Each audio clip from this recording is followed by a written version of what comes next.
Welcome to the Four Brewers Podcast. My name is John Holzer, and as always, I'm joined by Jason Harris, Greg Nagel.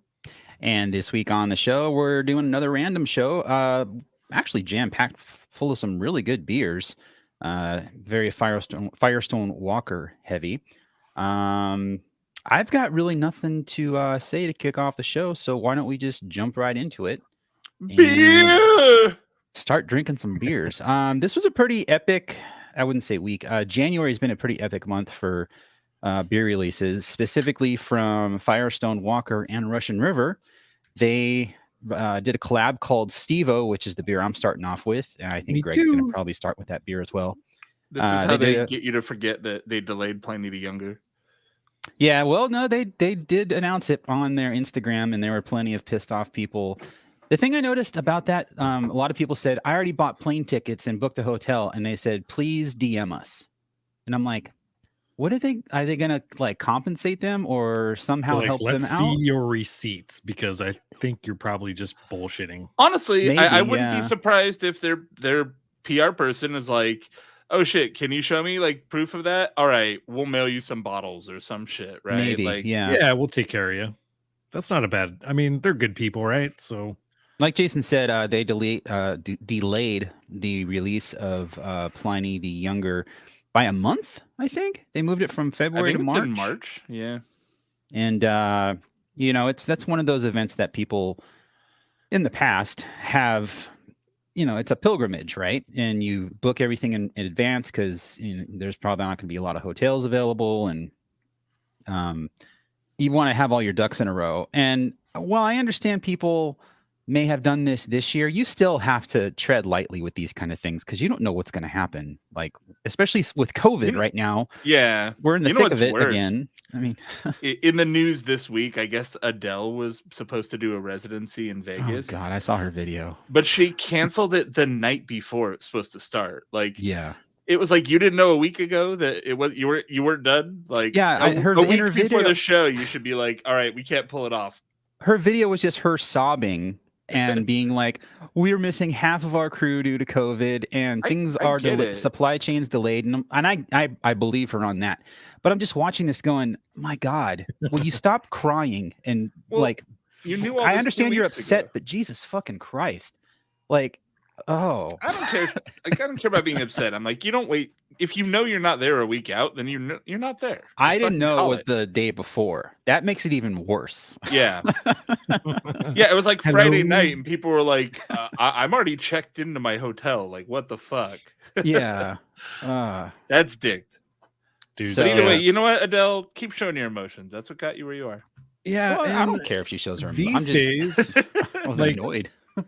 I mean, these days, like if you're to do any travel at all, you have to buy travel insurance because you just never know. There's an asterisk on everything, right? Like you always have to default to things getting delayed or canceled due to COVID. Dude, that's just a fact of life right now. The world's just getting worse, folks. I have tickets to go to Europe. You know what? I bought travel insurance because you never know. We might not go. Yep. We had tickets to go see Motion City Soundtrack in February. Justin got sick from COVID. They played 3 shows and then canceled the tour. And then they rescheduled the dates. Now it's on a Wednesday in San Diego. And I'm like, well, I don't want to go to San Diego on a fucking Wednesday. Like, I would go to San Diego on any day. You what? I go to San Diego any day. That sounds like a great reason to take 2 days off. And we might in take a cheap couple. hotel night. Yeah, take a couple of days off because Yvonne did book a nice hotel, but she canceled it, and now I don't know what we're gonna do. So, because they just announced, oh, we're going back, but that's 5 months away. Things could still change, so everything is in flux. So, anyway, back to the beers. The first beer we're drinking, like I said, me and Greg, is Stevo. If you don't know what Stevo is, it's a word mashup of two words. It's STS Pills and Pivo Pills from Firestone Walker, STS and from also, Russian River. In honor of Stevo from Jackass, they have the Brewers staple their ball sack to their leg. That's right. Are you guys going to see that movie? Like, make an effort to go see it, or just wait for it to Hell come yeah. out? Yeah, I'll watch it. Just a bunch of Jackass. fucking 50-year-old dudes with bad backs. Fucking Dude, they got falling Eric off Andre roofs. filling in. Come on. I'll watch it like drunk at home. I'm not gonna pay money. For No, I don't go to the movies anymore. I risked my health to go see Spider-Man No Way Home, and that's the last movie I'm going to for a while. Same. Like, I hear about movies and I'm like, wait, that's only in theaters? Like, I started doing this whole Paul Thomas Anderson retrospective, and I was like, I'll cap it off with Licorice Pizza, which I'm hearing is really good, and it's only in fucking theaters. I'm like, listen, you fucking auteur, I don't want to catch fucking COVID getting your and a lot of people movie. were doing that too, because they're like, well, it's a Marvel movie, so they're just going to put it on a Disney Plus. No, it's a Sony movie. Sony's like, fuck you. You're going to do what we want to do. And honestly, it was a good move for Sony anyway. I mean, it's one of the biggest movies ever. Like, as far as, weekend box office numbers and overall, it's just like a very, very successful movie. It's just, you have to, I do the same thing. Movies come out and I'm like, will it be streaming in 45 days? Okay, I'll wait. I'm not going to bother going to the theater right now. Dude, the theater I went to also was like, not even like, normally it's pretty good, but like, I don't know, maybe their head count is low or whatever, but it was gross. I was like, I don't feel clean in here, just period. I'm a little bit afraid to drink the drinks. Yeah. Oh, man. And I was like, if I don't feel clean, then goddamn. Some friends of mine get COVID. did a birthday party at an AMC theater, and they rented the entire theater. And I was like, what'd that cost you? Like $5,000? They're like, no, it was like $200. Yeah. I was like, that's cheaper than going to a movie with 4 people. How's that possible? I don't know if they're still doing it now that they actually have crowds again, but during the pandemic, they've just been like, yeah, give us $100 and you can take as many people as you want in there. It's fucking, yeah, please. The theater we go to in Redlands, it's a Harkins Theater. It's pretty new. It's like, I think 5 or 6 years old, maybe a little older. But everyone there, again, it's always a crapshoot when you go into a theater full of people. And this one was like, there was no space between seats. Like, it was in their big Cine One theater, which is like a huge screen. And it's like, well, we're going to be sitting next to people, so here's to hoping. And everyone around us was wearing a mask, like being responsible. I was just like, oh, thank God. Like, people that you would think would not want to wear a mask. Like, they sit down, they eat their popcorn, and when they're done, they put their mask back on. I'm like, all right, I'm amongst decent people. He's got a wife beater on and like swastika tattoos, but he's wearing his mask. He's cool. I'm fine. In that moment, I'm fine with you.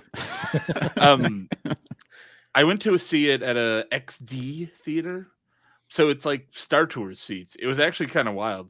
Huh. It would be like when Spider-Man's like leaning over a building, like the seat tilts forward and shit. It's like, that's weird. It's kind of fun. Dude. Huh. Yeah. It's like being on a ride at the same time. Yeah, it was like being on Star Tours and watching fucking Spider-Man. Stevo!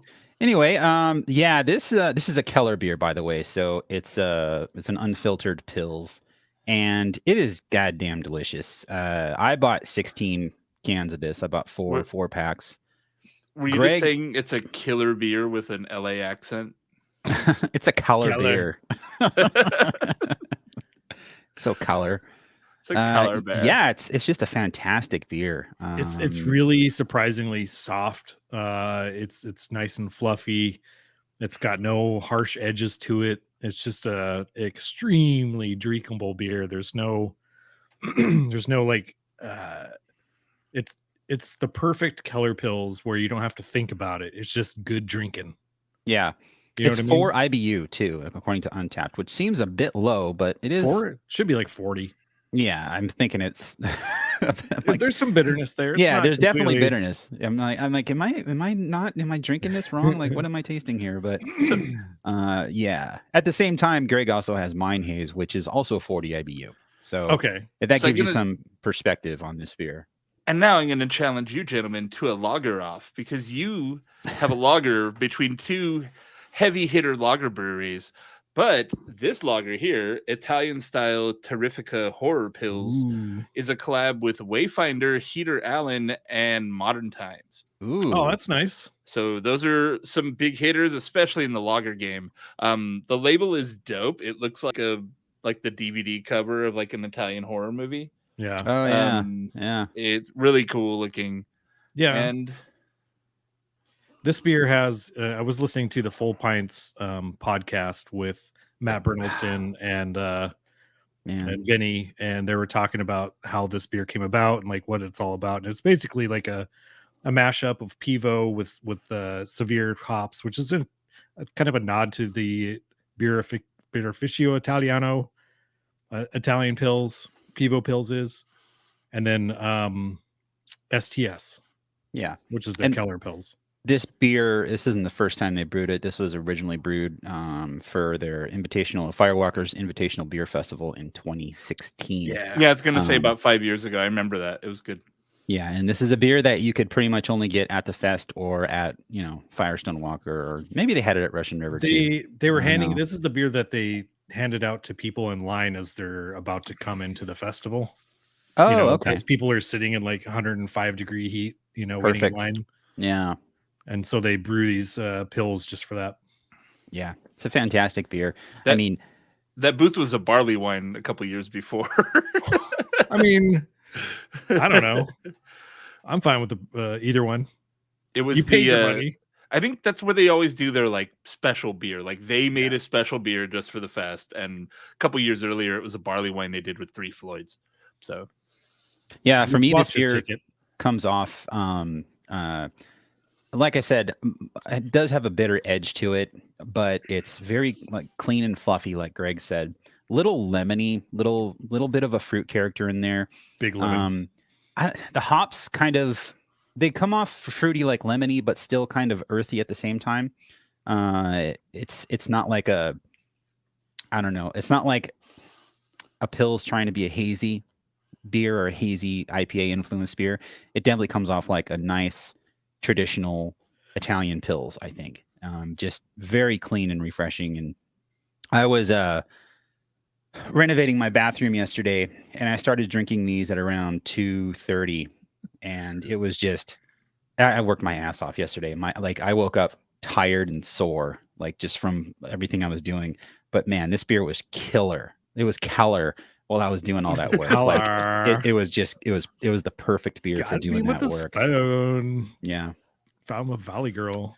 So this beer is one beautifully clear, like you can see all the way through my glass with it. I can, yeah. And it's aromatic, but it's not a noble hop. I'm not sure what kind of hops they're using in here, but it does have it doesn't really have a New World hop aroma, but there's a hoppiness without that noble dank, and the texture on this beer, the mouthfeel is just perfect.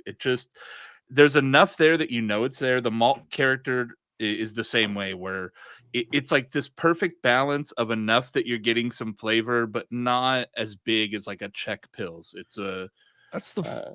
Listening to that podcast, I highly recommend you go and listen to the Full Pint podcast with that, because it's so informational. What a get too. Like, those two guys on a podcast. Danny didn't have to do shit. He just stood in the background and just let them talk for an hour about Pilsner. It was great. Even when Danny does have to work, like when he's dealing with someone who's not a good interview, basically, he's still a really good host, like a really good podcaster. Yeah. And he just kind of fell into it because Javi was doing that show for a while, and Javi's style compared to Danny's is completely pretty different. Loose, yeah. Yeah, like he's about having fun and kind of sloppy. No offense to Javi, but that's how he is on all of his podcasts. And Danny's like, I have an outline. I know what I'm going to talk about. And he sticks to that outline. You can tell there's some Full Pint structure. Podcast is a 14-year-old whatever. Yeah, the he Full does Pint his is a whole 14-year-old shtick. craft beer. Yeah, but while there's structure to it, he's still a good conversationalist. Like, I listen to it every time I can. It's great. I think that's the perfect show to go on for, Russian River and Firestone Walker to talk about this beer, because Danny knows beer and one of the things I learned too was that the Italian pills, so what Jason's drinking is, they don't butt load it with dry hop. It's there to just give a little kick in the, like a little pat on the butt to the hop load. It's not there to just be like up and in your face. So it's not going to be this huge like dry hop bomb. Yeah. It should be malty and crackery and hay-like and have like Italian. I don't know what the hops are in that beer, but you should get some of the funkiness or learn something about what that hop is. Yeah, I'm really curious if they listed the hop varietals anywhere. It says it actually does. Spalt, Select, and Tettnager. Wow, those are traditional. Huh. And then Czech Pils, Wort, cold condition. It says they did dry hop it with Polaris and more Tettnager, and then Kreuzned with Czech Pils, Wort. Spunded in cold condition to perfection. They really kind of went out on it, dude. Come on, dude. That's crazy. Good job.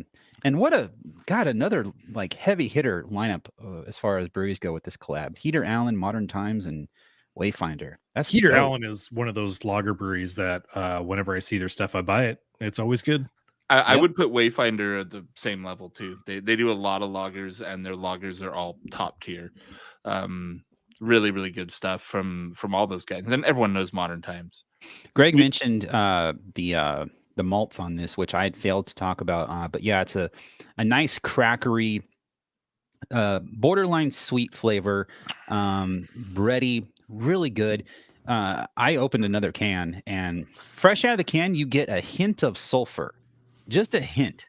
And as Greg says, it blows off after a while, but it's just, it's just there fresh out of the can, which I think if you go to their description on Untapped, I think it has notes of lemon zest, black peppercorns over a faint sulfur minerality from the German lager yeast. So, yeah.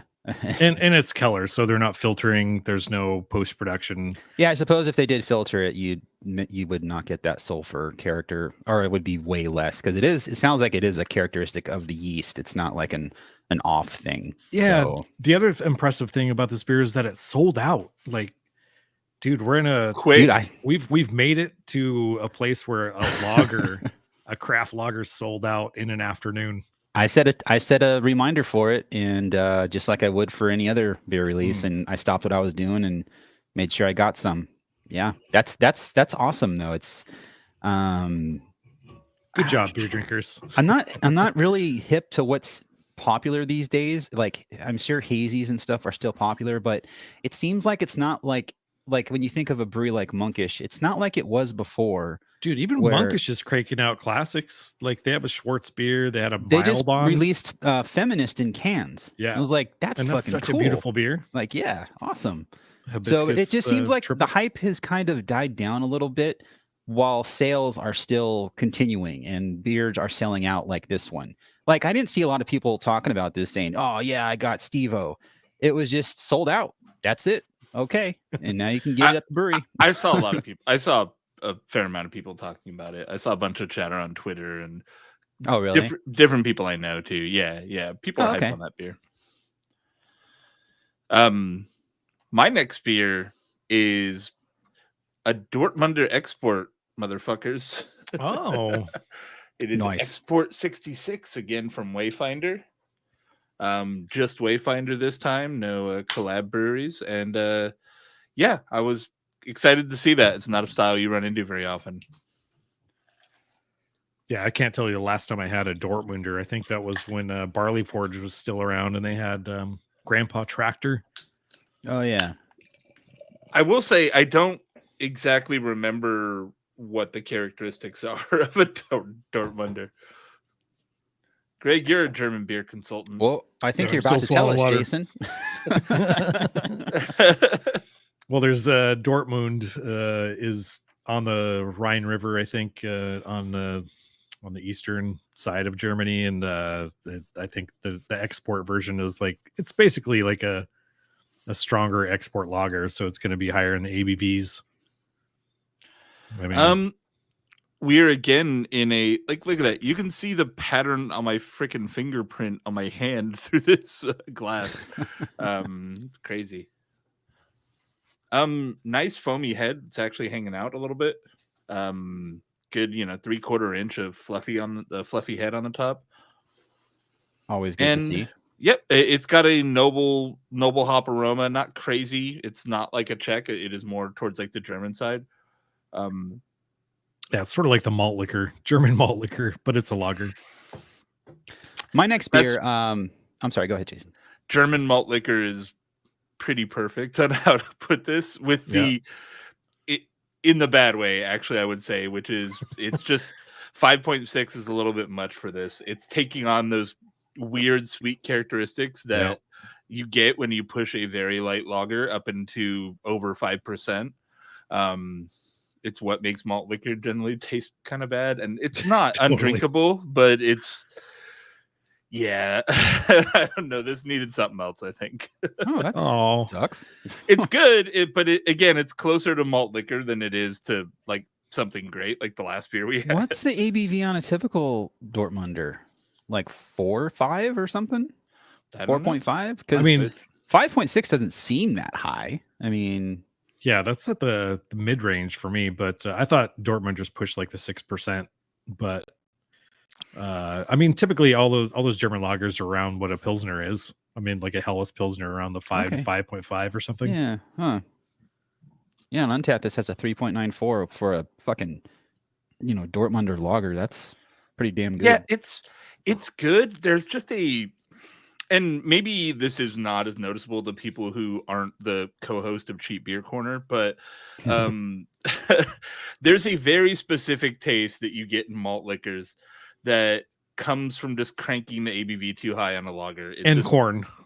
It's just, that too. But it really is this like cloying, lingering taste on the back of your palate. Like it's still there, making you know that you drank fucking Mickey's and feel bad about it. And this beer does that. Like it lingers on the back of my tongue and like just right in my throat where I'm like, it's that like cloying, sickly, sweet taste. Oh man. And it just lingers there. We should have the beer tastes kind of good show at first, but yeah, I don't know. It's very it's registering the malt liquor part of my brain where it's just like, no, don't Sorry, do it, dude. Just slow down. What's Mickey's slogan? Do they have one? It'll sting you. There you go. Yeah, something like that. I went to back when I was in college. I moved out to the Midwest for a while. And I was in La Crosse, Wisconsin, and I was like, hey, there's the Mickey's Brewery. I wonder if they do tours. And sure enough, they did tours. So we did a Mickey's tour of the brewery. They had samples at the end, and bought like a custom 4-pack to go. It was amazing. But wait, when you were in college, wasn't that Prohibition? How were they open? Yeah, back in my day. Greg, what are you drinking next, man? Dude, I haven't had this beer. And you guys will laugh at me, but it is a Mind Haze IPA. For whatever reason, I've sort of ignored these the bigger regional breweries. Like I still haven't tried a hazy little thing. I don't think. I noticed something on Untapped when I was adding this beer to our show notes. It says this beer is brewed by Thornbridge Brewery out of Derbyshire, England. What? Yeah. It sounds like Duvel took the production of this beer and maybe sent it to England, but are they importing it to the States? I don't know. Mine is, it was made 3 weeks ago, so mine's super, super fresh from the grocery store. And yeah, I don't know. I don't think Untapped is mine wrong. Says brewed by. I would venture mine it's says wrong Paso Robles. before. I would venture it's wrong before the fact that they're shipping their beer across maybe. the ocean. Or maybe Thornbridge is just brewing it in, the European region for Firestone. Yeah, mine actually says brewed in Paso Robles on the. Okay. I'll bet that's what it is, because I would assume Firestone Walker has complete control over their Untapped They're profile. like, how do we get British beer to go all the way across when we have a brewery here in California? Is there any method that we have of taking beer from England and shipping it overseas? Like Union Jack, how do we get it actually made in Britain? It looks like from very quick Googling that in the UK they brew Mind Haze. That makes sense. Yeah. Whether or not, I mean, Europe. I don't think I'd put Brewed by Thornbridge on there, but maybe it's just on there for clarification's sake for people in Europe that are buying this beer. So turns out nobody in America uses Untapped anymore, so that's actually still pretty popular. Dude, this beer's pretty good. I might actually buy it again. It's low on the ABV, so it's not like a huge, like above 7%. I think it's like 6.2 or 6.4 or something. 6.2, yep. And it's a big citrus, like soft, like orange, like an orange soda, sort of that vibe. And very soft, very fluffy. It's got that. I mean, it's hazy, but it's not like a hazy IPA hazy. You know what I mean? Yeah, it's a lazy IPA. Right? It's so weird watching you discover this beer so late, because I just want to be like, yeah, that's how that beer tastes, but you haven't had it. It's weird. It's got, the baby aspirin sort of vibe to it as well. It's got just big on the orange crush, orange soda vibes. Was this part of your order from Firestone Walker? No, I had to go to the grocery store this morning to get the kid boosted, and while I was there, I was like, because I also bought a Parabola, the autumn edition. I don't know what the autumn edition of Parabola is about, but I'm also doing the anniversary beer. I didn't want to leaves to it. Yeah, I don't want to do two big bangers, so I was like, soften it up with some Mind Haze. Well, my next beer is a beer from Russian River that came out, I think, the same week, or maybe the same day. I don't know, the same week, I think, as Stevo. This beer is called Rejection, and this is a Belgian-style black ale. And what's cool about this is when this beer came out at the same time as Stone releasing Sublimely Self-Righteous Black IPA in cans now. It's in bombers and cans. So I bought a 6-pack of that, and I think I bought four packs of this as well. Because I was like, it's gonna be good. Black, like when I see black Belgian or Belgian style black IPA, I think, or black ale, I think black IPA without the bitterness in the extreme of these. And so you've got Sublimely Self-Righteous on one side that's just extreme. It's high alcohol. It's 8.2% alcohol by volume. Heavily hopped. It's dry hopped. It's bitter. It's great. I love Sublimely Self-Righteous. This beer is 5.3% alcohol by volume. Let me make sure that's right on the can. That's what Untapped says. Yeah, on the can it says 6.1. So it seems like this is not the first time they've brewed this, but it's the first time I've had it. Excellent beer. Belgian black IPA? A Belgian style black ale. They're not calling it an IPA. John keeps inferring that it's an IPA. So like Allagash. Well, no. I'm saying, so I brought up the Sublimely because the Sublimely is like this, but to the extreme, where this is like, it's like a black IPA without the bitterness and more of like a Belgian kind of peanut buttery Allagash Black-ish. I can't remember Allagash Black. God, that was such a beautiful beer. But excellent beer. Like it's more dark brown than black.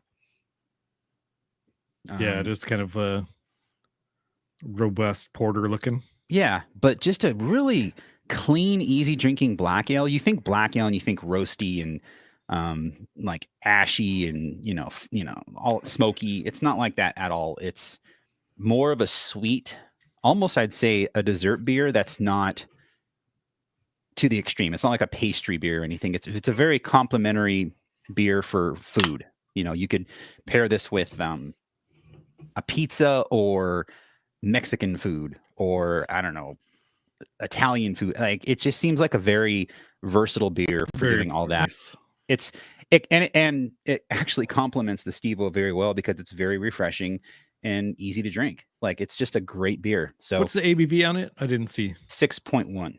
Oh, that's beautiful, dude. Anytime you can get a stout in like the 6% range, you're winning. Yeah, but the Belgian, I'm assuming they're using Belgian yeast in here. You get this nice, rich, chocolatey peanut butter flavor on it. It's just really, really good. I don't know if it's still available, but I would recommend it. It's a great beer. I mean, anything from Russian River is like, I'll buy it. Like, how bad could it be? And you're like, I'm gonna buy that again. That's really good.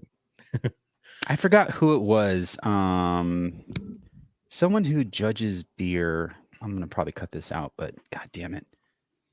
Oh, it was Jamil Zainashev. He was drinking STS pills, and I think he tweeted about it or did an Instagram post about it. But basically, he said everyone assumes that every beer has flaws. You cannot get around it. And he's like, this beer is not that. This beer is a 50 out of 50. This is a perfect beer. This is an excellent beer. Perfection can be achieved, and this is that beer. And it's not, it's STS pills, but it's still Russian River. That just speaks to the quality of beer that Russian River is putting out. Like Greg said, you can't go wrong. Like, unless you don't like that style, then maybe don't buy, four they've packs. been putting out these weird saisons, and some of those are sort of hit or miss, just depending on personal preference, really, because a saison is a saison. It's going to be rough around the edges, and some of them are meant to be bottle conditioned, and maybe they put them out to market a little too early to where they need to sort of develop in the bottle a little bit. But other than that, like, goddamn, yeah, their stuff is rad. Yeah, Russian River can really do no wrong. I mean, again, once you get into like judging like Pliny the Younger and stuff like that, then you can start pointing out flaws and stuff. But that's just flaws that are inherent of that beer style, and you can't really get around them. But even then, it's a great beer for what, for them navigating through those pitfalls as far as the style is concerned. So, I've got a new beer on deck, and it is a brewery that I do not often buy, to be honest with you. Mother Earth Brewing. Oh, yeah. Cali Creamin'. Samesies. Yeah, Cali Creamin's gross. Cali Creamin' pencil lager.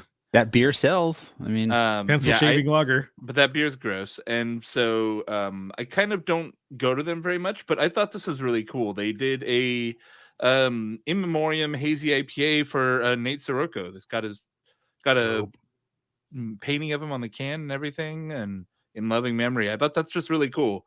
Nate was I think we've talked about him on the show before, but he was a fixture in the San Diego beer community, and he passed away recently, and it was a shame that he went away. And I thought it was really cool that they did a beer in Nate, memory. he was a beer server, a bouncer, a beer geek, I guess I don't know if I'd call him a chef, but they'd feature him in stuff that he'd cook at different places.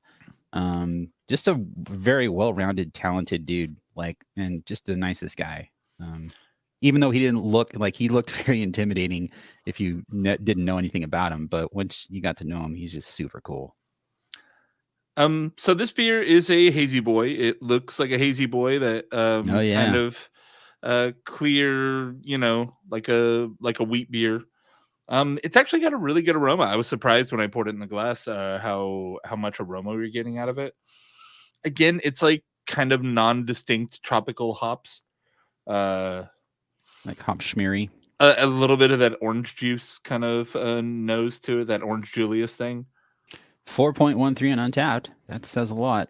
I mean, it's got 40 check-ins, so I guess it might be biased. And yeah, this is actually a really good hazy IPA. It doesn't have the hop burn on it.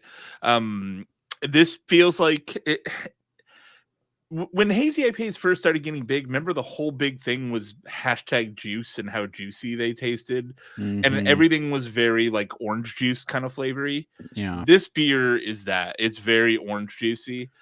In a good way, actually. I think it works really well. I like this beer quite a bit, and I was a little nervous because hazy IPAs are pretty hit and miss, but How this is is a good it? one.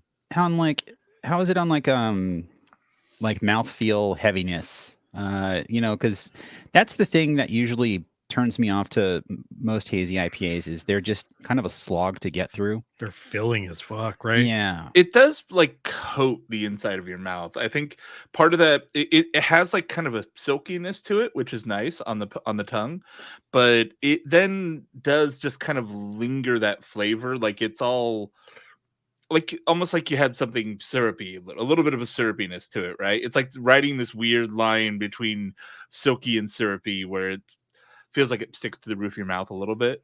But that's Yeah, really picking on it. Yeah. I'd say this is a very good beer, and from a brewery, I feel like I'm being kind of shitty to Mother Earth, but from a brewery that I would say is not necessarily known for being a IPA brewery. Yeah. That's fair. I'd say I think that. it's a really solid beer. Yeah, I mean, like we jokingly mentioned Cali Creamin', but I see regular people buying that beer at the shitty My Chevron wife- station down the street. Wife loves it. Yeah. Wife loves it. To me, it's got way too much vanilla. It's a turn off of a flavor for me. It's like pencil shavings and vanilla. I've said poured this it in. before. I had that beer, I poured it out, and I put another beer in the glass, and that beer tasted so much like vanilla. I had to pour that beer out. Yeah, Because it's a lot of vanilla, and it's a flavor combination you don't think would work, but it does work. It's just a little much. It's So, like cream soda. If you like cream soda as an adult, I don't. It's Yeah. sweet and vanilla. yeah. What you got next, Greg? Dude, Cookie Monster. Do the whole review in that voice. Cookie. Nom, nom, nom, nom, nom, nom, nom, nom, nom, nom, nom. It's Kevin from The Office. Dude, this beer is like liquid. I mean, Yoo-hoo is liquid, but this is Yoo-hoo. It's It tastes like it's fucking. This beer is fucking Yoo-hoo. It smells like awesome. Yoo-hoo. It tastes like Yoo-hoo. Hey, did you guys see It on is Twitter you. last week when Elmo was beefing with that rock? Apparently, he's been beefing with that rock for ages. But I just saw the So dumb. weekend update skit about it, and that's all I know about it. Same. It's pretty funny. It's like the whole sketch is like there's one cookie left, and they're like, "Oh, we got to give it to Rocco," and then just Elmo loses his shit. How's he gonna eat it? Does he have a mouth, Zoe? Show me. Where's his mouth? How's he going to eat? He's a rock. Like, Did you he's see just the thing on losing his SNL, fucking Jason? mind. No, I didn't. It was really good. I forgot her name, but the person that was playing Elmo, she is so good at impressions. Yeah. Like, it's Sarah something, I think. Um, I know maybe I'm thinking of the wrong person. Maybe I know the no. cast member is that I saw because it's like Sarah Squirms or some shit on Twitter, but I forget her. Oh, okay. I thought it was Melissa Villasenor who does. Really No, good. yeah, that's I mean, was it her? Melissa Villasenor is also like awesome. Like she is, I think, the she's best a local gal. impressionist. From, Yeah. she's like from Whittier or something. Oh, really? But it wasn't Villasenor. It was smaller white chick. I forgot her name. Anywho. She's still funny though. Very Cool. funny. She was a good Elmo. Dude, and they this had Yoo-hoo like is a good. puppeteer working the arms. So it was her like in the Elmo outfit, and then you could see the sticks for the arm. It was really good. Yeah. Mm. Very well done.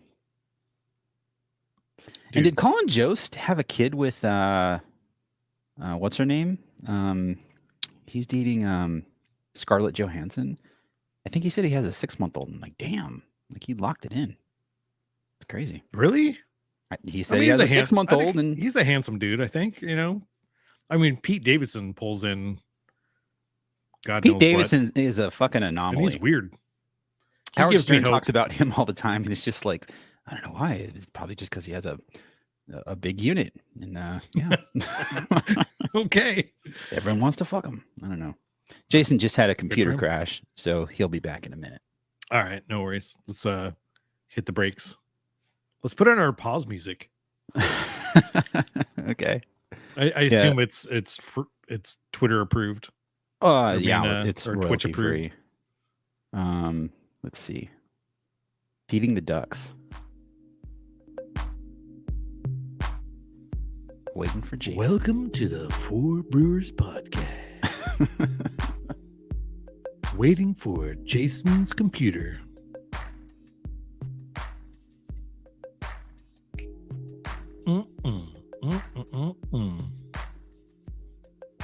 Should do beer reviews in like rap format. Like write some bars. I could hear something going on top of this. Yeah, definitely. I'm not going to try because Sitting on the front porch with no, my just stop. homies. Just stop. Cracking a can of Yoo-Hoo. Oh, Feeling it. Yeah. do some mumble rap on top of this. Mumble rap. What's up, Andy Richter? Andy's back. Powder day. Give me 1 sec. Yep. It recovered the audio in Audacity before I crashed, but I'm exporting it just in case when I start recording again it fucks with it. Oh, What goddamn happened? Just Audacity's like right. Just fucking hard computer lock reboot. wow, that's nuts. Not Dude, a, check not your a event usual. logs. I will. Do it now. Show All right. us. All right, I gotta be 45 minutes of googling and fucking sorting shit out here, guys. Show's gotta wait. We put on some hold music. Yeah, we got the hold music. Take as much time as you need.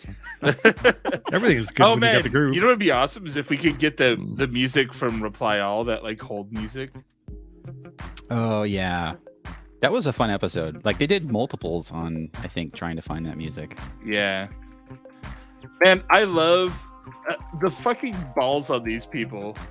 They were like, "We've heard your feedback. The podcast comes out kind of erratically. You know, you never know when it's going to come out. So we've listened. So here's what we're going to let you know. We're not doing a show for another 2 months." Like, what? Great. Nice. Don't say we didn't warn you. What the actual shit? I'm still doing it. Is there anyone? Audacity? Audacity crashed? I just want to show you guys my new bar tool. So it's like a Swiss Army knife bar tool. It's Okay, got so a there's muddler Okay. to muddle your shit. Here's your bar spoon to measure. It's got a knife. I'm sorry, I've assuming. been cutting through. Yeah, here's a fruit. It's a Fruit. it's a peeler for getting your fruit. Why does it look like Fruited? that? It's like a half dome knife with slots in it. It's for getting the peels off, so you can garnish with your fruit peel. Okay. And All right, Here's a I'm bottle recording again if we want to do a thing. Nice. it's rad. Okay. So I keep Jason's it on back. my ready. All right. So you did recover the Audacity file. I did. It's still in another. I opened a second project and I'm recording to that. Okay. That's So- fine. I can make it work. Yeah. Cool. Good for Audacity, man. That's dope. For a free program? Are you kidding me? Yeah. Right? Gonna give these guys a couple bucks. All right. So where were we? Any final thoughts on our beers, gentlemen? We were talking about Cali Cream and I think clowning on that, and then I think that's when you crashed. So Could be, yeah. Cookie Monster, good. Cookie, good. yeah, we didn't talk about your beer at all, Greg. So yeah, Well, it's carry on. Yoo-Hoo. It tastes like Yoo-Hoo. It says a double milk stout. Hold on, we need a clean start point there. Okay. So, Greg, what exactly is it's called Cookie Monster? Monster. Nom, nom, nom, nom, nom, nom, nom.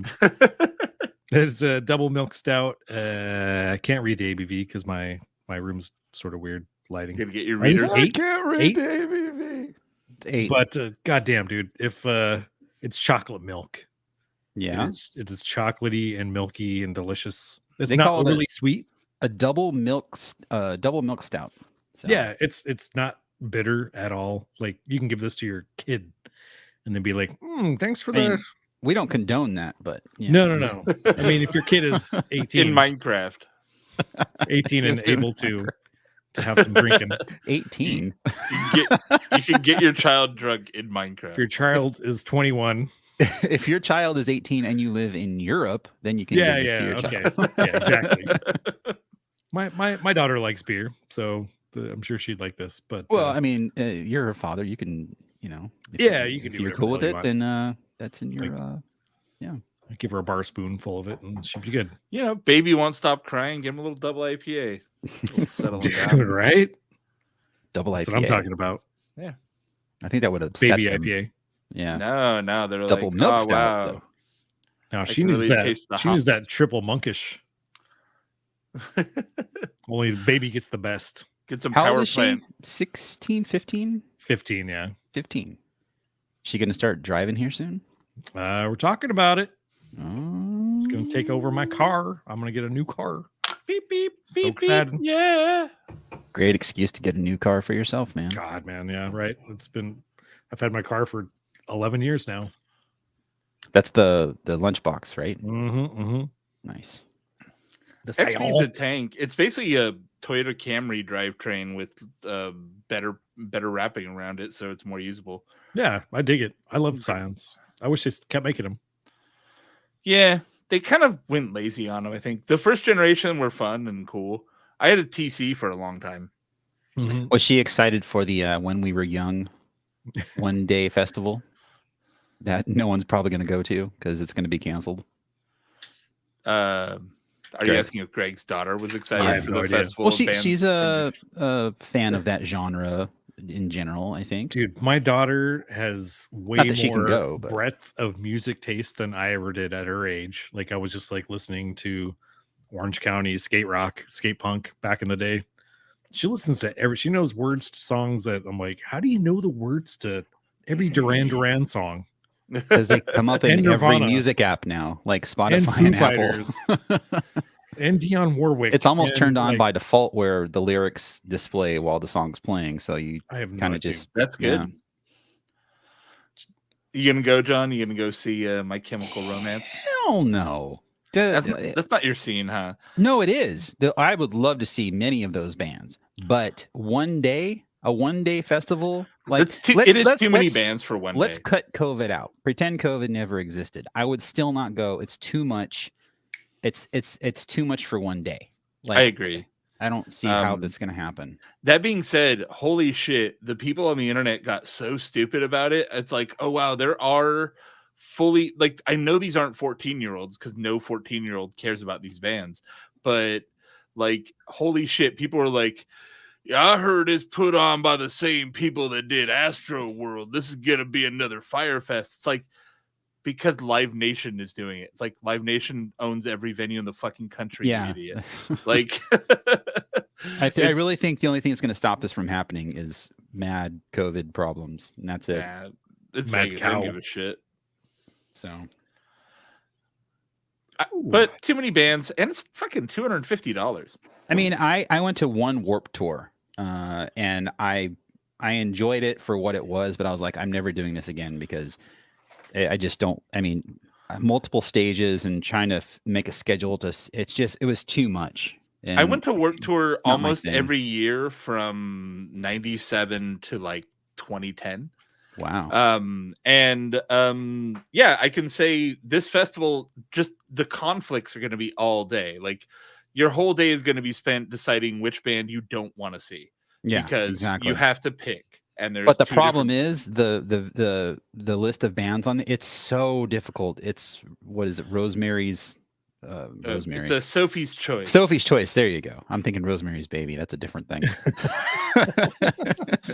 It's a Sophie's Choice of bands where you're like, well, the other thing is like Taking Back Sunday or The Starting Line. I don't know.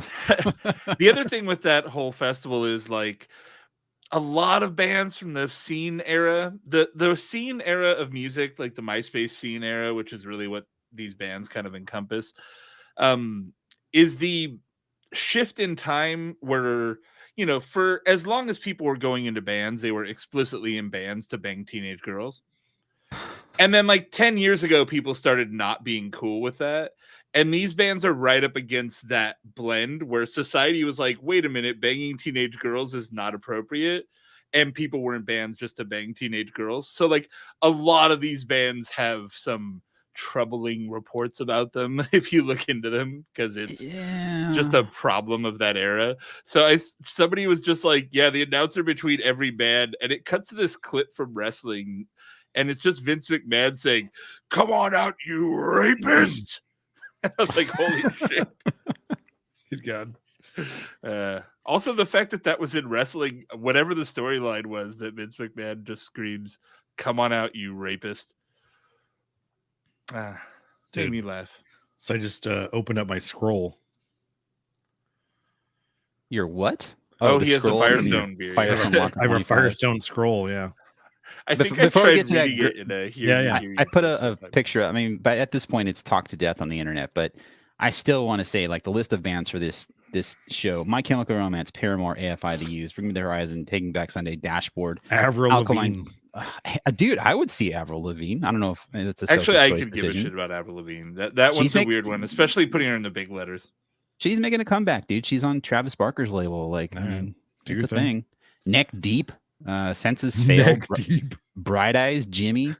Oh, the Wonder Years. The Wonder Years are this is so packed. The Wonder Years are a small like logo on this list. It's crazy. The Linda's that's just so many good bands. They should put all the bands on one stage all at once and just be like, all right, you have a half hour. Go for Battle it. of the Amps, bro.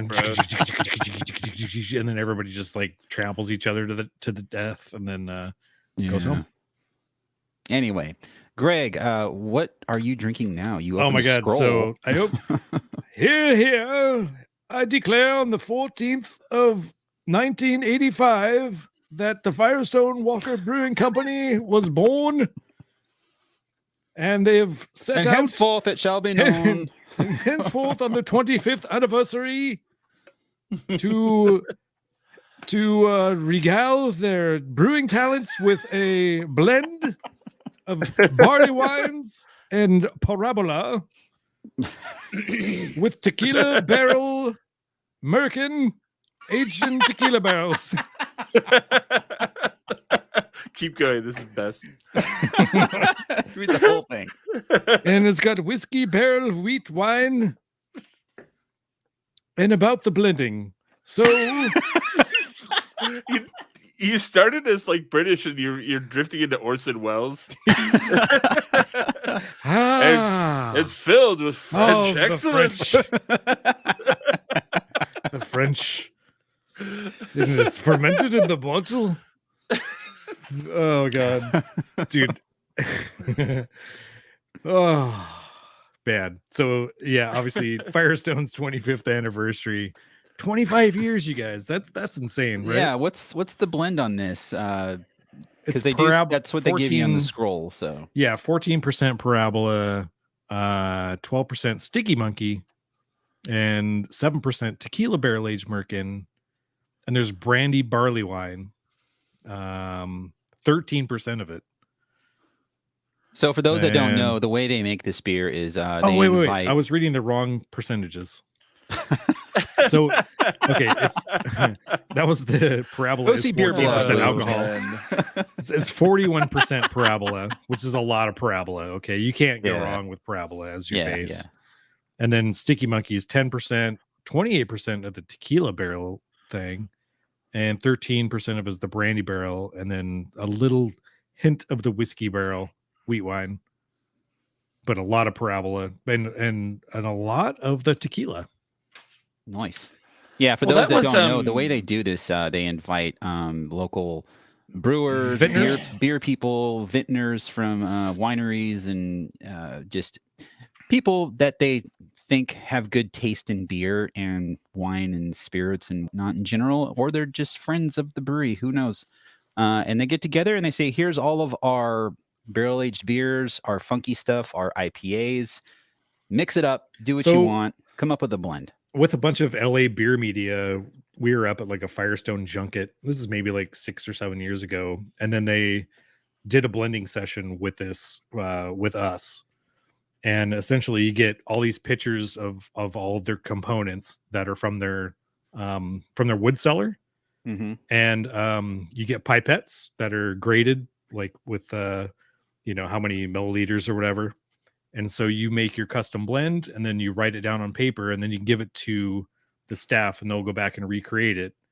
And then once everybody's done, they'll have pictures of the finished products, like blind tasting. Oh, okay. And So you fill it out first and then they bring you what you wanted. It's not just a free for all of different pictures and you just mad scientist blend. And then blind tasting. So they'll go through and blind taste all of them. So like you can't even tell which one's yours at the end of the day. Like I was like, I don't know. And when we did it, it was John Verivi and his wife won their blend. Oh, mine was like just all parabola with like a hint of sticky Can't monkey you, or you something. Can, you can do like IPA and stuff in there too, right? You like, can, but it's not going to translate. Like it's got to well, age I think out. one year they did have an IPA component to it. I could Some be double wrong. jack or something. Yeah, something like that. They have. I definitely. But and that's how the blend is born essentially. So it's really cool the way it's done, and that's why it's different every year. Yeah, it's a really cool concept. I not that I have any reason to be a part of it, but it would be cool to like participate one time just to say that you did for whatever particular vintage. It'd be fun to do. What's cool about these beers is like just out the gate. These are meant to be aged, I guess, if you wanted to, but I think they're just delicious out of the bottle.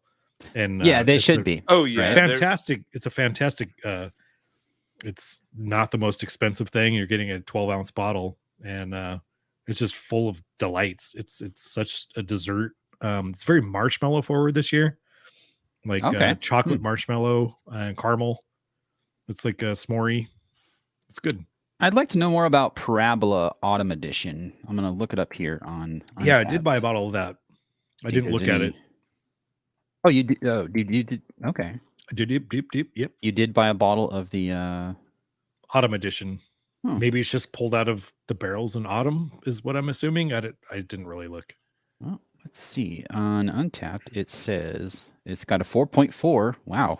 Oof. Intense flavors of black cherry, dark hockey. For the first time ever, this edition was aged for 1 year in an equal mix of bourbon, rye, and wheat whiskey barrels, accentuating the beer's signature richness and intensity with vintage-specific hints of black pepper and cereal grain. Okay, so that's what makes it Autumn Edition. I look forward to cracking that bottle. I was going through my cellar. I was like, I still have 3, like I think 2015, 16, and 17. I got a bunch of that and anniversary beers. Probably time to start cracking those. Yeah. It's a lot. Let's start cracking them, man. I should bust into that like fucking 12th anniversary I'm sitting on and somewhere. Pull a horizontal one night, a vertical. I actually dumped like 30 bottles a couple weekends ago. Just they were sitting in the garage because we turned half of our garage into like a gym area because it's justified. We have enough equipment to do it, and there was like 40 bottles that were just sitting on the floor from a previous get together that I had. And I said, you know what? I'm just going to open these, good or for bad, and I'm going to dump them. But every one that I opened, I took a little swig off of. And I'm like, wow, that's really good. Well, see you later. And that's how I did the whole thing. Dude, I'd say half of them were still really good for whatever, they could have been a barley wine or, a Black Tuesday or something like that. And too bad you don't have a still. I don't. No, I don't even want to get into that. Like maybe I can donate them to like Kyle or something and he can do something with them. But I would not want to get into something like that. I've got another beer and it's an IPA. Oh, what are you drinking, Jason? I've got the Invasion from Strata by Duckfoot. Another brewery that I don't really drink all that often. I like Duckfoot. It had a fun label. It's got like a 60s Lost in Space robot, but instead of a robot face, it has a hop. Or maybe it's like an alien. They're an all gluten reduced brewery, correct? Are they? Good question. Yeah, even their food menu is all gluten free. A new approach to beer consumption. Great tasting specialty beers that just happen to be accessible for the gluten intolerant. Yep. That's correct. Cool. Well, I didn't know that. So I just know they're in San Diego, right? Yeah. Yes, they are. I was at one of the San Diego beer fests and hanging out with Ian Cheeseman, a local writer down there, and Beth. And we took a little Uber over to Duckfoot and had some food and beers. And goddamn, I was like, San Diego, man. Yeah, they've only been on the show Everywhere you go. one time, and that was in June of 2021 when we were doing our Alphabet of Beers series. Ah, okay. And I had a Duckzilla, which is their double white IPA. I didn't know they were a gluten reduced or gluten free brewery, and that played no hand into what I thought about. Like, it was just a beer. It was a good beer. Yeah. You know? At the end of the day, So- they're like, you can't tell if it's gluten reduced. I think they're just throwing in the enzymes at the end of fermentation to clean it up, and that's it. I mean, maybe they are. I would assume they have some beers that are. Maybe it's a mix of both, where it's like they actually do like gluten-free beers, and then some that are the enzyme that are reduced, quote unquote. But Yeah, I if don't you have know for sure. celiacs, I don't think you could you can have one of these beers. Maybe, but if they're you're like going to the go out of your 99.9. yeah, if you're going to go out of your way to say that, let's see, they're saying their beers are accessible for the gluten intolerant. Like, you have to. Okay. I mean, you kind of have to be gluten-free, not just like gluten Yeah, but reduced. You know? They're not using alternative grains or anything. They're not. It's- Yeah, so I don't know. That'd be a brewery worth visiting if we can ever do that again, because I'd like to talk to them about that to see what they're doing exactly. If it's just, I guess I could Let's just send go. them, or just send them an email and ask. Let's wait So- for but- Omicron to be over and we'll go. So Yeah. this beer, it's starting with Strata, which is one of the best hops out there right now. Ever. But the aroma is good but mild. For a single hop IPA, I'd like it to have a bigger nose on it. And the flavor is really good. The beer is almost undercarbonated. Oh. Um, Is there a date? I'm pretty sure it's fresh. No. So maybe it is old. Yeah, there's no date on here. Oh, But bummer. yeah, it feels a little flat. Which really hurts this kind of beer. It makes it kind of Mhm. feel a little dead flabby in the and- water. flabby and cloying versus Yeah. having that brightness on your tongue. It's The like when flavor is good. somebody gives it a handshake that's sort of like it's a floppy, like lazy handshake. I hate that so God, much. that's an undercarved IPA.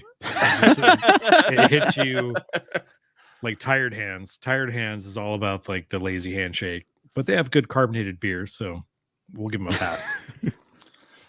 Tired heads. Like in Deadpool, when he fights Colossus, he then becomes like tired hands. 'cause Yeah, I'm so tired. his hands So are- tired. Have you guys watched Peacemaker? No, I've been wanting to though, but Nope. the family hadn't seen Suicide Squad, so I just had to show it to him. I'll say that they give you a recap of Suicide Squad, so you can just get the recap and then watch the show. I rewatched Suicide So- Squad and it was great. It's good. Yeah, the Suicide Squad, not Suicide Squad. The Suicide Squad. Yeah, well, I just don't acknowledge the first one. Yeah, Dude, the first one sucked. I showed the family The Lost Boys last night, the 1993 horror-ish Great movie.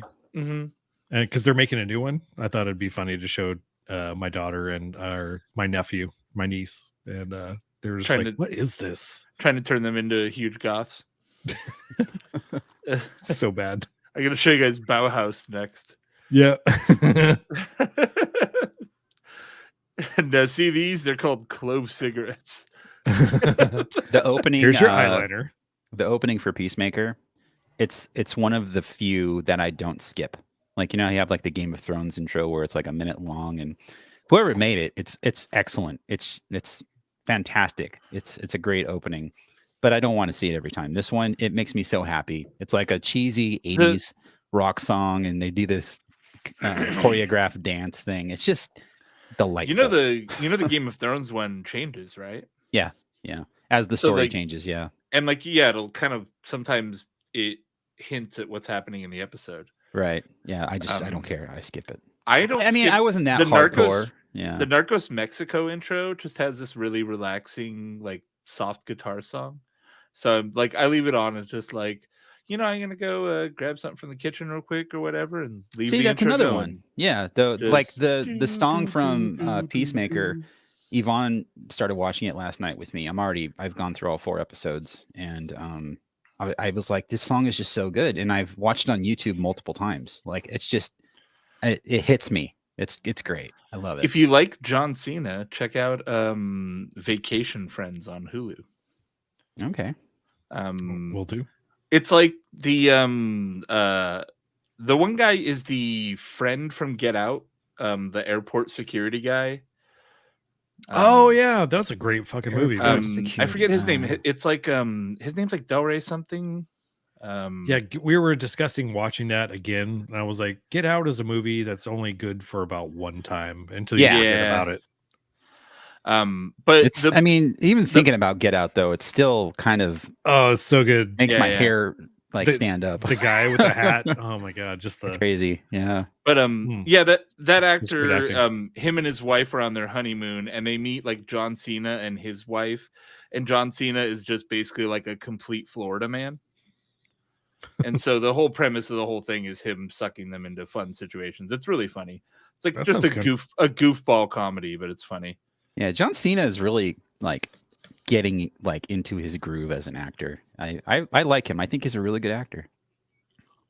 Yeah, he's good in everything.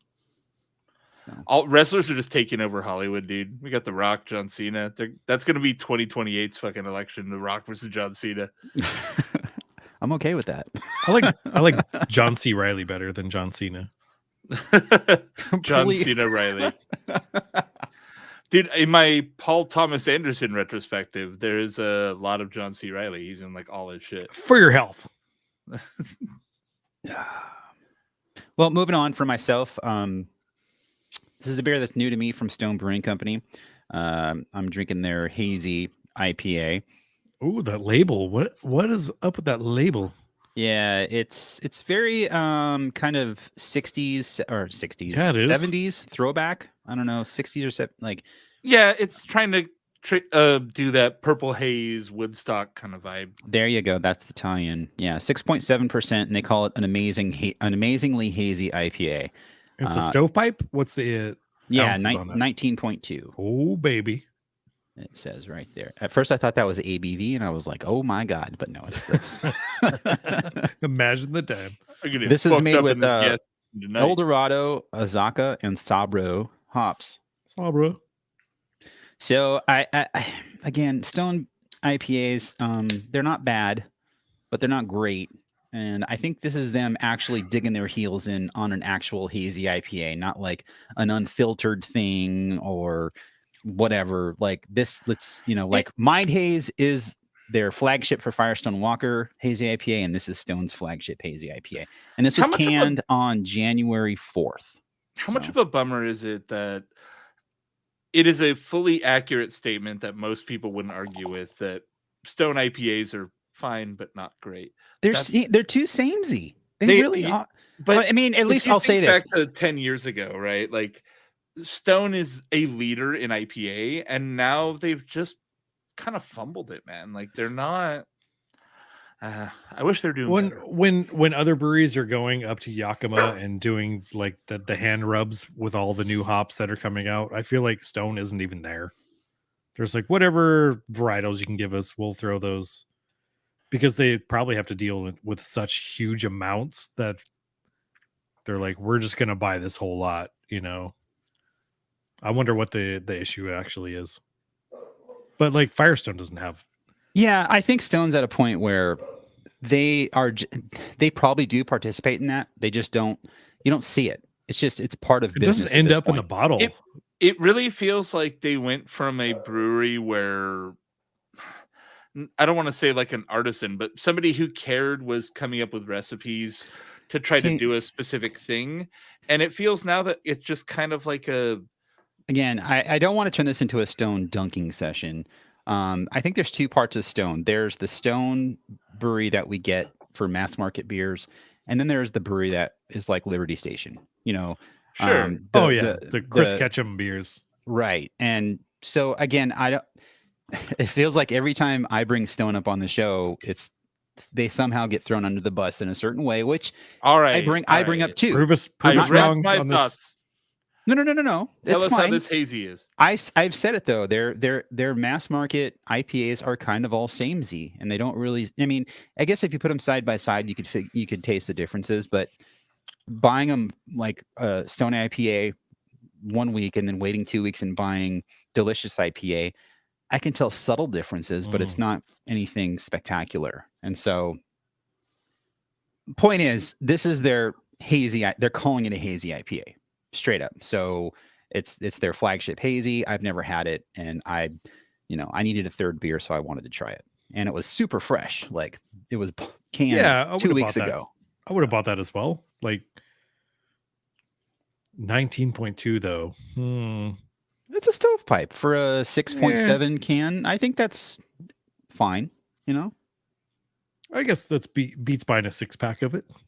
It does smell good. This smells like Mind Haze. It's really? got okay, like an citrus peel kind of thing happening.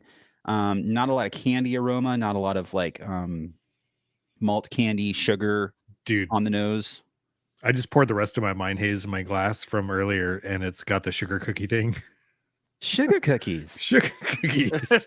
Ooh, sugar cookies. Ooh, Craig, sugar cookies. Remember that? Sugar cookies are killer. I will say this smells really good. This is one of the best smelling Stone IPAs I've had in a while. Like, it smells like a really good hazy IPA, but again, it's very reminiscent of Mind Haze, where it's like super fruity, but like kind of restrained with everything else. It's not like big OJ character. It's more, orange peel, lemon peel, slight maltiness on it. Smells fantastic. I'm impressed. Okay. That's pretty high praise. I'm impressed on a hazy IPA from a mass market brewery in general is pretty high praise. And you know what? That tastes good. Oh, How wow. What's ABV? How would you compare it to Sierra, like hazy little thing? To answer Greg's question, this is 6.7%. Compared to hazy little thing, this is more flavorful, I would say. Like really big, like candied fruit flavor up front. It finishes dry, which is nice. I was expecting something a little more, I don't know, cloying, I guess, but it finishes really dry compared to Mind Haze. I think Mind Haze is a different kind of a dry, sweet finish, where this is like more of a lingering, I don't know, kind of, cookie comes to mind, but it's not a cookie, like a fruity, like lingering finish that's dry at the same time. It doesn't like linger with sweetness.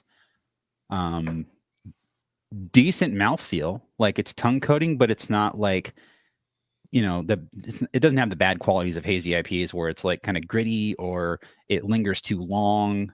It's tongue coating, but finishes dry. Like, I don't know, man. I would recommend this beer. Okay. This is the first beer from Stone I've been impressed with in a long time. I'm gonna check it out. First new That's Stone pretty beer, high anyway. praise. Yeah. Does Stone still do collaborations with brewers? Like, how does that work these days, or is it just bands? I think they stopped doing the band thing with no effects. Well, they did the Metallica thing, right? Oh, you're right. They did. Yeah. I think they're actually still doing that beer. Maybe I've seen it on shelves. Maybe it's just old stock. I don't know. But as far as breweries go, I don't know that they're doing. Like back in the day, they had like Jamil, who we're just talking about, and like even the brewery was down there doing, the big Magnum things. And, and that's kind of what I was kind of getting at, Greg, is sorry, I'm losing my voice. They used to be way more, it felt like, involved in the beer scene and community, and they were working with other breweries and doing stuff like that. And where now it's just kind of like, all right, here's a new beer. Like, they don't do collabs and stuff. I can't remember them doing one anytime. Yeah, maybe they kind of started that whole thing, right? Like back in the day, where especially with their like Dayman IPA was a collab. Like those beers were like must gets. Yeah, 10 and years ago. what's they did a thing where they're doing a reboot of Sublimely is the first beer from that series where fans voted on beers they wanted back, and I think one that they're bringing back is the tea beer that was a collaboration. Oh, that was good. The Jasmine. I think so. The Baird, Ishii, and Stone Japanese Green Tea IPA. I believe they're bringing that back as part of this series. I think you guys, Stone needs to collaborate with New Realm and bring Mitch Steele back for an epic like reunion tour. Oh Here's God, that's Mitch Steele's music. That's Stone's Here's When how We Were to- Young tour. Oh, dude, come on. Mitch Steele. Mitch Steele's killing it in Georgia. So, like, I haven't heard anything about him killing it, but they're still around and surviving. So their New Realm is still there. Because I mean, they're not in our market, so I can't drink their beers. But yeah, I would definitely be welcome to that. Yeah, but overall, the hazy IPA, I think.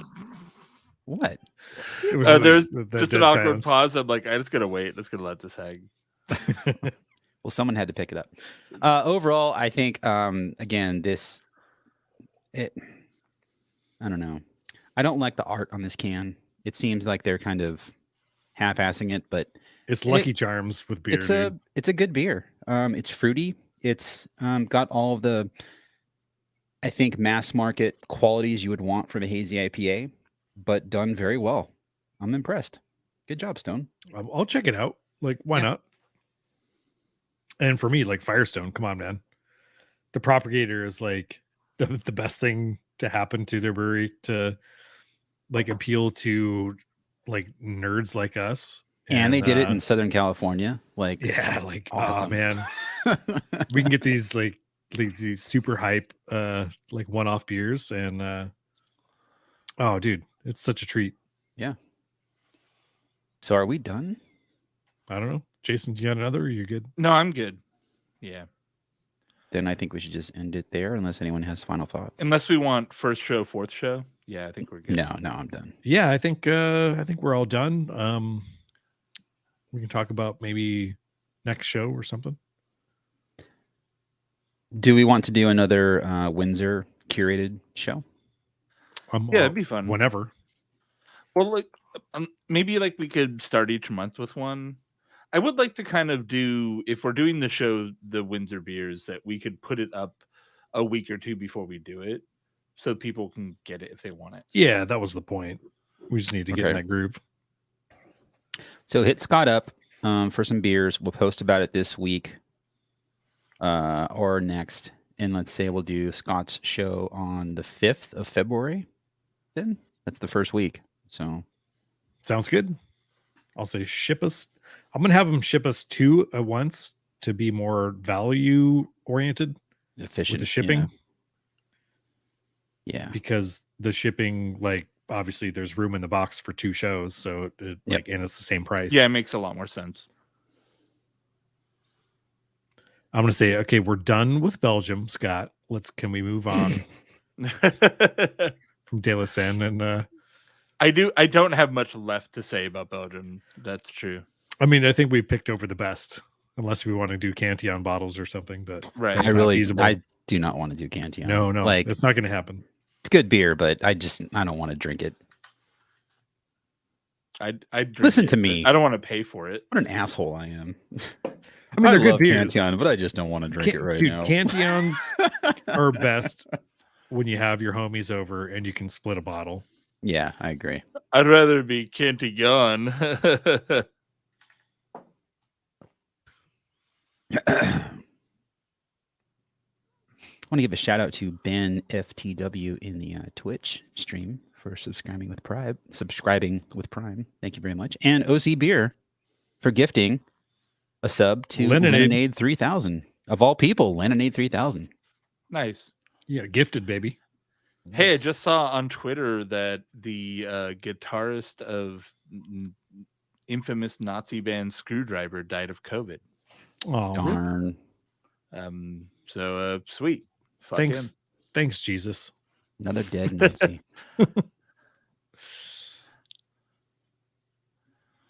Dude, Stevo, come on, man. You cannot go wrong with Stevo. That's a beer that should be. I mean, I understand why they want to limit it for hype. Why would you, dude? Just keep brewing it. Yeah, just make it a standard. Get rid of Pivo. Well, don't get rid of Pivo. I mean, I guess I don't know. Fuck Pivo's you, Greg. Good. That already came true. They don't have Pivo anywhere anymore. No, it's coming back. I don't see it ever. They said it's in mix packs and shit right now, but they're gonna bring it back for a limited time. See, it's already gone because what you did. You're affecting the past events.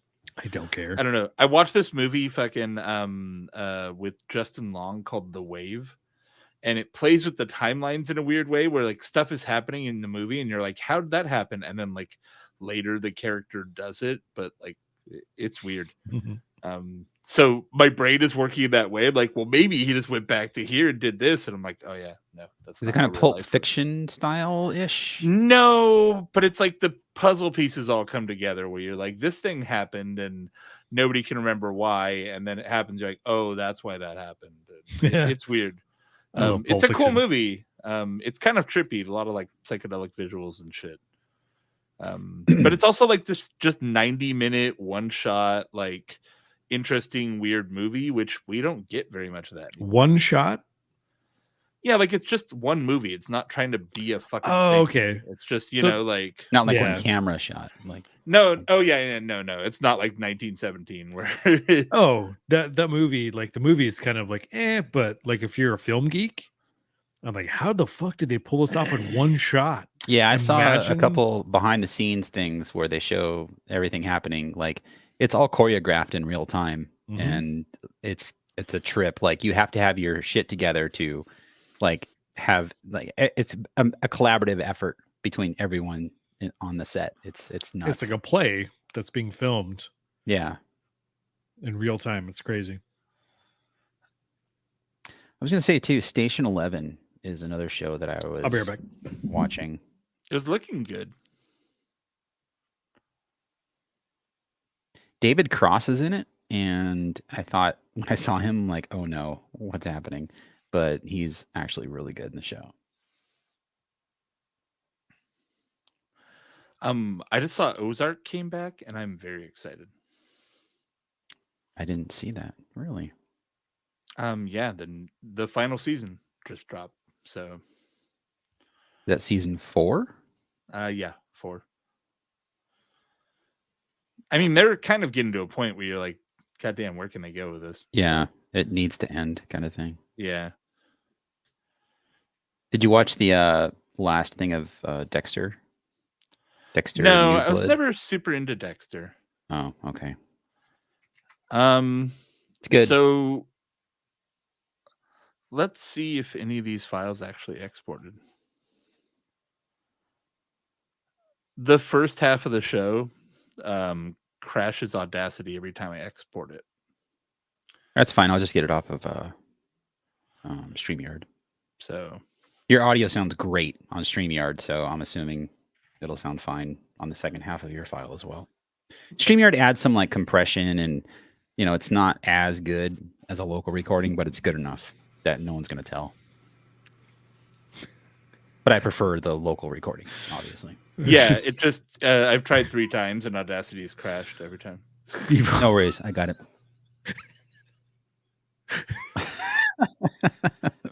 Pivo only comes in a mixed bag. Rogue ale, Jesus Christ! Like, is Rogue still making beer? Yeah, totally. I have not seen them, or maybe I'm just blocking them out. You know what Oregon breweries realized? That California's got a lot of breweries, but everywhere around California doesn't. So like you go to Arizona and Oregon breweries are everywhere because Arizona beer is largely not that great. So there's a lot less competition. In fact, a lot of you can get more San Diego beer in Phoenix than you can here. Oh, I'm sure. Yeah. Like a lot of breweries that we can't get in you mean like here? LA. Okay, yeah. In the greater LA area, you have breweries that don't distro up to LA at all, but they'll distro from San Diego to Phoenix. Because it's gonna sell, because it's from San Diego. And because the competition is. Yeah, weaker. we have so much Yeah. good beer here that it's just easier for San Diego breweries to ship it out. Yeah, that makes sense. I don't like that, but I get it. I could just as easily go to San Diego and get the beers myself and, make a day of it, but I just got Go Fast parts put on my Audi, and it's fun. Go Fast parts like what? I got exhaust done. So, resonator delete. I didn't do a full exhaust, but it has much louder exhaust noises now, and I'm excited about that. And then I got a rear sway bar put in, which is helping the handling a lot. Nice. Yeah. It's louder, but not like stupid. It's just not. It's made to be a luxury car, so it's very quiet. Like you could hear more of the engine intake than the engine exhaust. But it's louder because it has better performance now, right? Like breathe easier kind of thing. A little bit, Or but is it not just so for much. aesthetics? I really did it just for noise. I just wanted to be able to hear the car more. Nice. Wanted to be more aggressive, but it still has the factory catalytic converters and mufflers. There's just an additional resonator before the mufflers, and I got rid of the resonator. So it's kind of the factory sound, but a little bit more aggro. I'm still doing home improvements and just finished my bathroom. Which I talked about earlier. It was a bitch. I don't think we were streaming, but man, if you're going to replace sliding glass doors on your shower, I would pay the extra $200 or $300 for a professional to do it because it was a lot of work. I did it well. It turned out great. I'm very happy with what I did. So, but, man, what all did you replace? Did you replace the whole enclosure or just the No. door? So Yvonne wants to replace the whole enclosure, but that's not that expensive. It's just an undertaking I didn't want to deal with. But the doors themselves, I bought this house in 2005. So the sliding glass doors that are on, you can only clean them so much. And it gets to a point where you have permanent, hard water damage to the glass, and it just looks foggy and gross. Just get rid of it. And you get buildup underneath the silicone where they, you can't clean that stuff. You have to re-silicone it. So I figured, I'll just buy new doors. And this house, the builders, you can tell they sourced stuff that was cheap and unusual. So finding replacement. The rock music is the worst. This is our home improvement section of the show. Fuck yeah, dude. I had to order these doors. They're 55 inches tall, and it's really distracting with that music. No, the music, but honestly, if makes you're doing it, you're first you got to order the doors. Make sure you get something at least 55 I'm doing a inches YouTube tall, video now. or it won't fit inside your bathroom. So Next basically, thing you got to do is get some caulk. Any caulk will do, but then you got to make sure you got your caulk good. And here we go. And then just you beating. It's like close-ups of the beating. Beating? Yeah. Beating porn. Basically, yeah, I had to order these custom doors from Lowe's, and it took 3 weeks to get here from Florida because they came on a fucking tractor trailer that went the speed limit, apparently. And I was at Lowe's, actually. I got there in my work van, and I get out of my van, and I hear...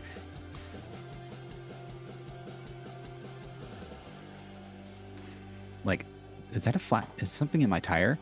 Yep, my rear tire had something sticking out of like a piece of metal. Fuck. All right. And it comes with a full-size spare underneath the van, so pull out the thing, and I put in the rod to lower the tire, and it's not lowering. Well, I was rear-ended in that van back in October-ish, and it got fixed or whatever, but the place that fixed it didn't fix the mechanism that raises and lowers the tire. So basically it's I'm going into car music now. It's got a mount that has a tube that attaches to it with a cotter pin. And since I was rear-ended, that pushed that device up into my frame and tweaked it, and the pin fell out. So the thing that you put the piece of that metal in to lower the tire, it would just spin. So it was a whole thing. I got to Lowe's, and it took me an hour to lower it down. Luckily, there was enough room I could slip my hand underneath there, and it was a 1/2-inch socket that I could use to lower the tire, and I replaced the tire. But there was a fucking piece of a scissor in there that was 6 inches long. Like, I don't know how it got in there, but it was just in the fucking tire. It was crazy. Anyway, I go into Lowe's and they have a thing where you can tell them that you're there so they can prep your order or say you're on your way. It took them 45 minutes to get the doors out from the back. And during that time, I was replacing the tire. So, by the time I went into the store, they were already there. Go to pick up the doors and the box is just mangled. Like it's got red tape all over it. Like it looks like it was dropped basically. These are glass doors. And the woman that brings them out, she's like, we're really sorry. Like this got damaged in transport, but they open the box. Everything looks okay. But of course, if anything's damaged, you can bring it back. I'm like, I know that, but I've been waiting 3 fucking weeks for this. Like doors are fine. Anyway, they're made for like I don't know. I think the max opening was 60 inches and ours is 57 inches. So everything's meant to be cut down and trimmed and customized. And my tub, it's a tub shower combo thing. So it's got a tub and like a shower in it. And it's got like a rolled edge to it. So it's not as easy as just like cutting it and installing it. You have to like round corners and stuff. And it was a whole thing. And yeah, I thought about doing a video on it just to do it. But do you want us to bring the rock music back so you can?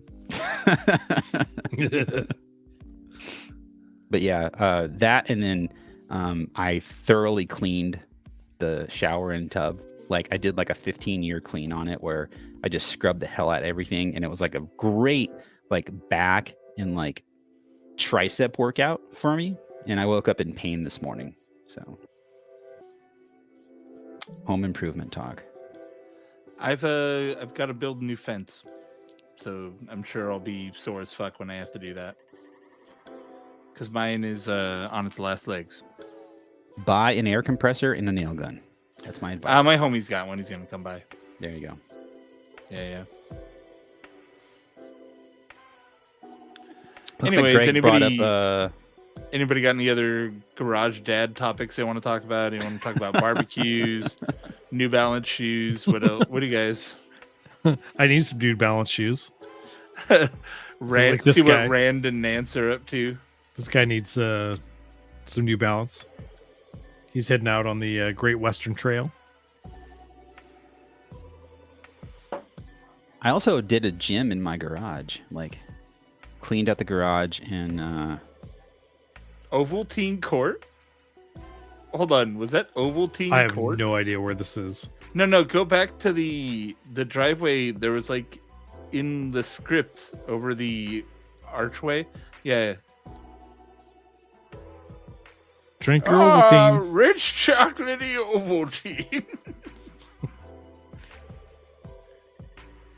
Is that weed or actual garden? That's garden. That's what I thought too. Dog grooming. It seems like a cool town wherever it is. The hip district of whatever, but it's a pretty small town. Yeah, 7-Eleven's the big sore thumb here. It looks new too. Home City Ice. I love fries. Does the place it's I heart emoji fry emoji. Kyle says New Mexico and I'm inclined to agree. Yeah, this looks very... Oh wait, the brewery is called Nomo or some shit, right? Was it? I thought it was... Let's go back to the brewery. Where did I passed it? There, no. Oh no, you went way down. Yeah. More. More. Maybe it's More. Like.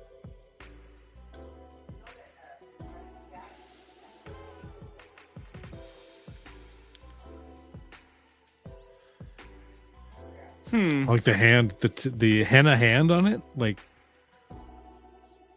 And see how it's like East Indian. Oh yeah. All right, I'm gonna go this way. Yeah, I kind of want to go here. This looks cool. Couch Clarity. What's that about? What is couch clarity? And what's up with the emojis everywhere? Is that how the world is outside of Couch clarity. It's a bong shop.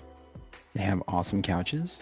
Couch clarity. Villa Park. Okay, now we're getting somewhere. Villa Park. Historical Society. So we know we're in Villa Park. That doesn't actually help at all. No. Because there's a Villa Park here in Orange County. This ain't it. No, this is not California for sure. Yeah, this is like middle of the. Oh wait, I looked up I'm couch thinking clarity. Missouri, actually. Oh wait, I looked up couch clarity and I know where this is at, but I'm not going to say it. wait, you're cheating now, yeah. Well, I just want to see what it is. Couch clarity is basically psychiatric counseling. Googling stuff is just kind of cheating at geography. I just wanted to see what couch clarity was. That's all. Is it cool couches? No, it's not. What a cool neighborhood, though. Like, these are all like old craftsman bungalows. Like, it's good to have land. Check them out on Zillow. What's the average house go for around here, John? He's gonna say it out loud on accident. Oh no! Look at these houses, dude. This place is rad. I mean, okay, hold on. I have no idea where this is. What a good geoguesser when you have no clue. I want to say it's in Missouri. Yeah, I mean, it feels Midwest to me. There's a wine bar. Come on now. In this area, a house is a 4-bedroom, 5-bathroom house. 4-bedroom? 4-bedroom, 5-bath is 1.5 million. Let's get something. Okay, a 3-bed, 2-bath is 375. That's okay. It's closer to us people. I gotta pee. Tell me where this is. All right, I'm just gonna throw a guess in. We said Missouri. Can I say you're wrong about Missouri? I just said it. You're wrong about Missouri. Shut up about Missouri. Shut up about Missouri. Is it Minneapolis? Is it Minneapolis area? St. Paul? I'm just gonna guess there. I don't care. Okay, fine. It's just points. Like, oh, Chicago. Yeah, it's Illinois. Hey, I got it's Midwest-ish, so we got some points. It's not. I think it's Elmhurst is what we're going for here. Wow, this is Czech Republic. I also have to pee. I'll be right back. All right, so I'm just gonna keep rolling. I'm rolling with it. Let me bring up the chat so I can actually see what people are typing, if people are. All right, ribs with. This is Czech Republic, obviously. This is like Budvar sort of territory. Budvar. Boop boop boop boop boop boop boop boop boop boop boop boop boop. Just throwing it, bam, bam. Not too shabby. This is in Spain, Estella Dam. Let's go to Spain. Somewhere in Madrid. And Estella. Boom. No, shit. Barcelona. My bad. At least I got the country right. Too bad that it's so far. Bex. Where the hell is Bex made? I mean, it's Germany, but what part of Germany? Hey, where's that brewery at? The Estella Dam one was Spain, but Barcelona. No, the first one. Oh, it was Chicago. Huh. All right. Bex. More specifically, Elmhurst, I think. Elmhurst, Illinois. Huh. Yeah, look at the brickwork here. Bex. How much work went into that, man? I have no idea where fucking Bex is made. Underbacks. in Germany. I'm gonna say Berlin because it's the biggest city. Man, now I'm on Zillow. Oof. It's in Bremen? No, Bremen. Craig, you fool. It is nowhere near Berlin. Carlsberg. That's in Dude, Copenhagen, isn't it? Yeah, what a cool looking brewery though. My house is almost worth $500,000, which is nuts. You did it, John. Yep. Let's look up Jason's house. This is dope.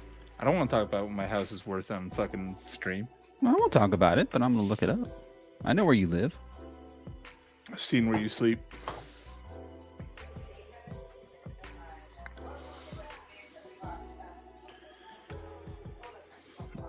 Okay. All right. Ooh, 2 miles.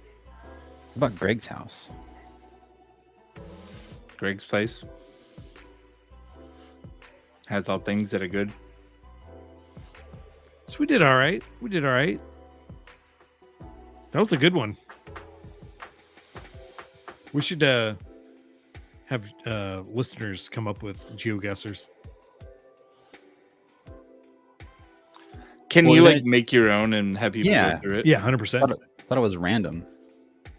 No, these are all people who have made them. Oh. Like this one was done by Ray-Ban. Want to drink a beer? So, all right, gentlemen, I got to bounce. Yep. All right. What were you Peace, saying, bro. John? later, homie. Jason. No, I was just gonna show photos of my stupid story. Let's see. So that's what was in my tire. Ooh, that sucks. That's That's part like of a scissor. part of a scissors, yeah. Yeah. And that little part, like not the sharp end, but the dull end, like a 1/16 of an inch of that was sticking out, and the rest I pulled out with pliers. And then Man, that sucks. that's the new doors. Beautiful. Beautiful. Looks nice. And that's the garage now. I'm gonna go pump some iron there.